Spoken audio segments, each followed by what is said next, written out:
आप देख रहे हैं धाकड़ एक्सक्लूसिव। मेरे यानी पद्मजा जोशी के साथ टारगेटेड किलिंग के बाद अब लोगों की सिक्योरिटी के लिए सीआरपीएफ 24/7 तैनात है।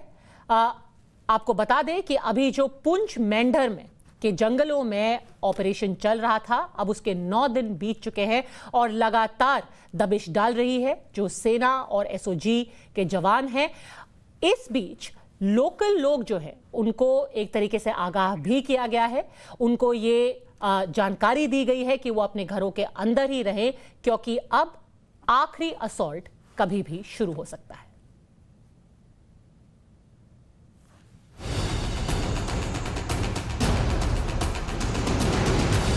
आतंकी ऑक्सीजन बंद करेगा हिंदुस्तान।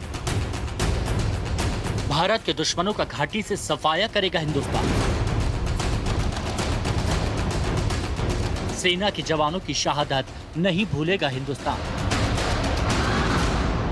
निहत्थे निर्दोष लोगों को मारने वालों से हिसाब बराबर करेगा हिंदुस्तान। पिछले कुछ हफ्तों से कश्मीर में आतंकियों ने सेना के जवानों, कश्मीरी पंडितों, मजदूरों और गरीबों को निशाना बनाया है। पुंछ में शहीद हुए 9 सैनिकों की शहादत का बदला लेने के लिए आतंकियों के खिलाफ 9 दिन से ऑपरेशन जारी है। इस बीच सेना प्रमुख जनरल एम नरवणे ने नियंत्रण रेखा का जायजा लिया। उस दौरान सेना के अधिकारियों ने उन्हें सुरक्षा व्यवस्था से जुड़ी हर जानकारी दी।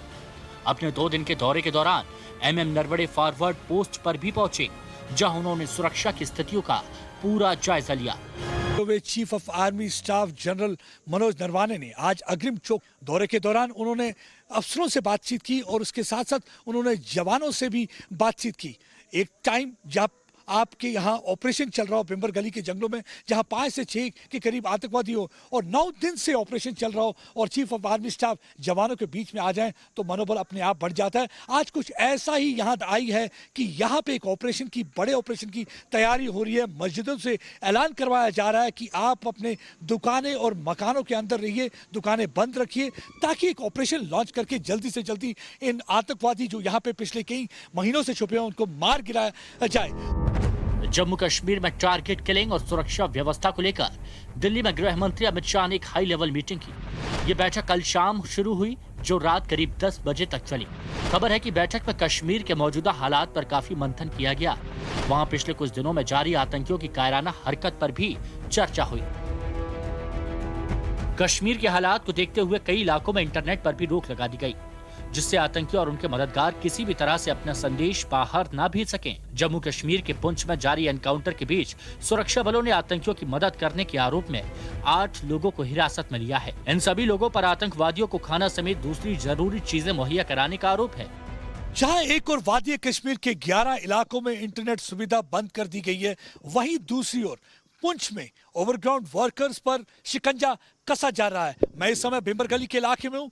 इस जंगल में पिछले 9 दिन से ऑपरेशन चल रहा है। 5 से 6 के करीब आतंकवादी यहाँ छुपे हुए हैं, लेकिन सुरक्षा बलों को इत्तला मिली है कि कुछ लोग इन्हें यहाँ पे लॉजिस्टिक सपोर्ट, शेल्टर और खाना प्रोवाइड कर रहे थे। यही वजह है कि पिछले 24 घंटों में 8 लोगों को डिटेन किया गया है। बताया जाता है कि उनमें से एक माँ और बेटा भी हैं जो खाना प्रोवाइड कर रहे थे जंगल में छुपे हुए आतंकवादियों का। बताया जाता है कि इन आतंकवादियों ने इस जंगल में अपने ठिकाने बनाए हुए हैं। उनकी कोशिश यही थी कि एक पूरा बेस सेटअप किया जाए ताकि इस बॉर्डर डिस्ट्रिक्ट जो पुंछ और राजौरी है, यहाँ पे हालत खराब किए जाए। आप देखिए कितनी चौकसी से हमारे सुरक्षा बल के जवान खड़े हैं, जगह जगह पर तैनात हैं। इनकी पूरी कोशिश है कि इस ओवरग्राउंड नेटवर्क को तोड़ दिया जाए, क्योंकि यह ओवरग्राउंड नेटवर्क है, यह बहुत ही खतरनाक है। यह हाथ में तो बंदूक होती नहीं, इसलिए इनको पकड़ना बहुत मुश्किल हो जाता है। यही वो लोग हैं जो अक्सर ऑक्सीजन प्रोवाइड करते हैं इस टेररिज्म का इकोसिस्टम जो जम्मू कश्मीर में इस समय एग्जिस्ट कर रहा है। और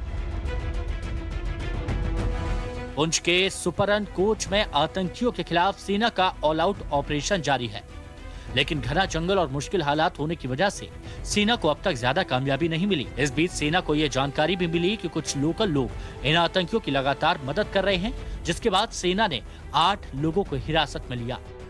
या कभी उस हिंदुस्तानी को टारगेट कर रहे हैं जो तिरंगा अपने देश में लिए घूमता है, क्योंकि ये चाहते नहीं कि यहाँ पे अमनो अमान रहे, ये चाहते नहीं है मुस्कान कश्मीरियों के चेहरे पे रहे। इस समय अगर हम इस जंगलों की बात करें, बिम्बर गली के जंगलों को पूरी तरह से खंगालने की कोशिश हो रही है। जो लोग यहाँ फंसे हुए हैं उनको भी निकाला जा रहा है, और दूसरी तरफ गांव वालों से कहा है कि किसी भी किस्म की कोई मदद इन आतंकवादियों को ना दीजिए, क्योंकि इस हाइडआउट में बताया जाता है कि काफी राशन प्रोवाइड किया गया है, और ये भी कोशिश की जा रही है कि कौन कौन लोग हैं जो उन्हें सपोर्ट कर रहे हैं। जो मां बेटा जिसको डिटेन किया गया, बताया जाता है कि कई बार उन्होंने अपने घर में उन्हें छुपने की पनाह दी, और कई बार उन्होंने उन्हें खाना भी प्रोवाइड किया। यही एक वजह है कि ये इतने दिनों से यहाँ सरवाइव कर पा रहे हैं, क्योंकि बताया जाता है 3 महीने पहले बालाकोट के लाइन ऑफ कंट्रोल से ये क्रॉस करके आए थे, तब से इस जंगल में ये छुपे हुए हैं। पिछले 3 महीनों में देखा जाए तो 3 एनकाउंटर हुए हैं। पंगाई में 3 आतंकवादियों को मार गिराया था, थन्ना मंडी में उससे पहले एक आतंकवादी को मार गिराया था।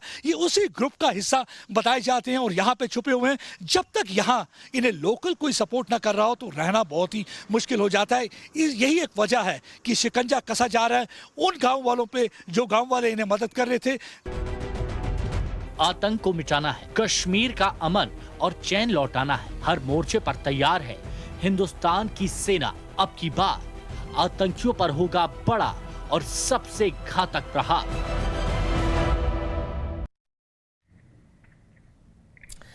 प्रदीप दत्ता लगातार पिछले 9 दिनों से फ्रंट लाइन से रिपोर्ट कर रहे हैं, वो अभी भी मेंधर में मौजूद हैं। प्रदीप, 1 हफ्ते से ज्यादा का वक्त निकल चुका है, आखिरी प्रहार कब होगा?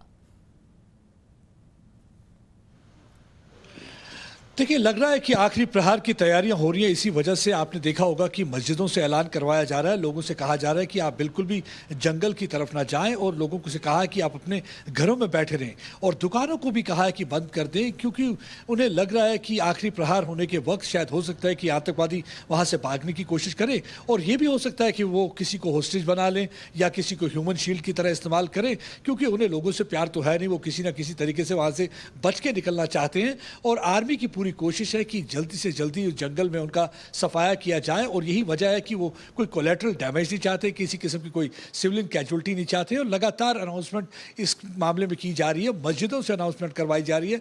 और इस समय पूरा वहाँ पे इलाका पूरी तरह खाली है, लोग अपने घरों में बैठे हुए हैं, और किसी भी वक्त हो सकता है कि वहाँ पे जिसे आखिरी असॉल्ट कहते हैं वो लॉन्च किया जाए, क्योंकि उन्हें ठिकाना तो पता चल गया। लेकिन वजह यह कि जंगल बड़ा घना है, और उस घने जंगल में कई बार क्या होता है कि आप जरा सी भी अगर चूक आपसे हो जाए तो नुकसान हो सकता है। यही हमने देखा है कि पिछले 9 दिनों में हुआ। जब पहली बार पेट्रोलिंग पार्टी अंदर गई थी उस समय भी ऐसे ही हुआ था, जब उन पर फायरिंग होगी, जिसकी वजह से 5 लोग शहीद हो गए थे, जिसमें एक जूनियर कमिश्नर ऑफिसर था। 3-4 दिन के बाद और लगातार अभी भी फायरिंग चल रही है इन जंगलों में। एक तस्वीर जो कि प्रदीप ने हमारे लिए भेजी है, उनको अगर आप देख के समझ जाएंगे कि ऑपरेशन कितना मुश्किल है।